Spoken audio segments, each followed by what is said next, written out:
inequity and enhance welfare. Finally, of course, another virtue of competition and innovation is experimentation. So unique property forms in one state might carry benefits that then can be followed on and adopted by other states. And so let me now explain why I am so troubled by the reasonableness creep in MER that I think poses a serious problem for this form of property federalism.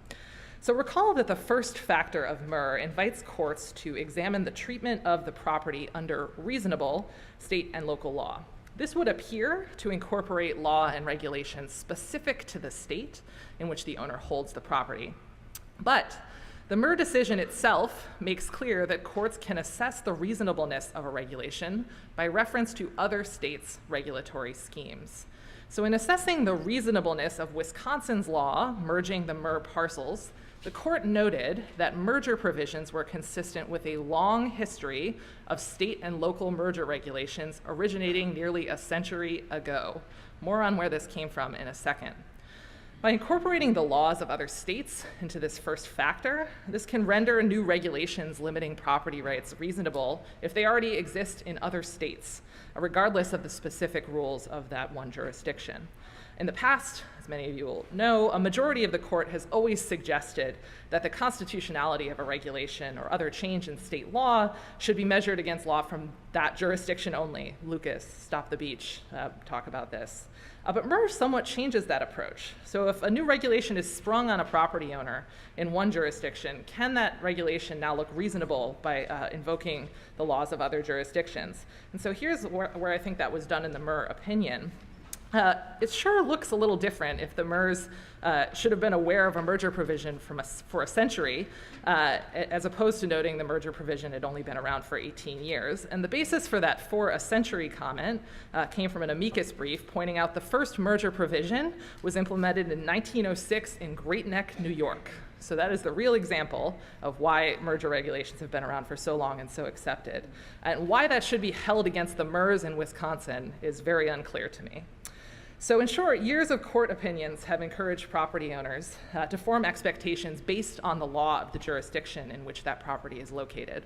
So I worry that a property owner in California may now find that a newly enacted regulation can reduce constitutional property interests because a similar regulation has existed for a long time somewhere in Maine.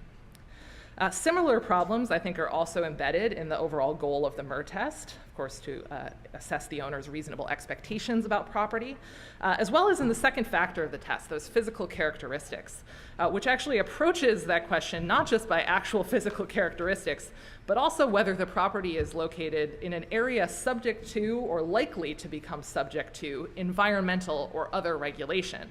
And I think this, too, invites cross-state comparisons.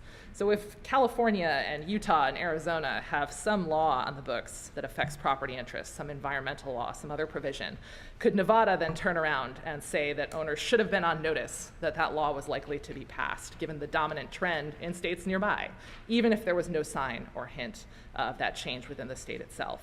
Again, this incorporation of multi-state norms against property owners is inconsistent with the court's past rulings, which cabin the law on which property owners form those expectations to the law of a single jurisdiction. So I'm deeply concerned about the ability of the MER factors to undermine the stability of owner expectations by reducing the salience of local law in this way. So after MER, if a state is an outlier in recognizing a new form of property, can an owner trust that it will be subject to constitutional protection? Or if other states start regulating a form of property, can an owner, where their property interest has long been recognized, trust that that interest will remain compensable as states around them change? And I think that the troubling part about the MER test is, again, that it sort of invites lawyers to marshal evidence from across time and space to make that regulation seem reasonable and make owner expectations look unreasonable, which I view as a bad sign. All is not lost, however. As John was alluding to, perhaps MER will not be long-lived, or at least it will morph in some form. I also think the denominator tests in the lower courts, it will be interesting to watch those, both as a matter of state constitutional law and what's happened in the federal circuit. And so I also think, though, that the court itself probably could not have been aware of, I think, this problem in their decision before announcing this amount of reasonableness creep. So I think it's something to consider raising or discussing. It's a nice way, I think, to show that the MER decision is more radical than it might otherwise appear. Thanks very much. Looking forward.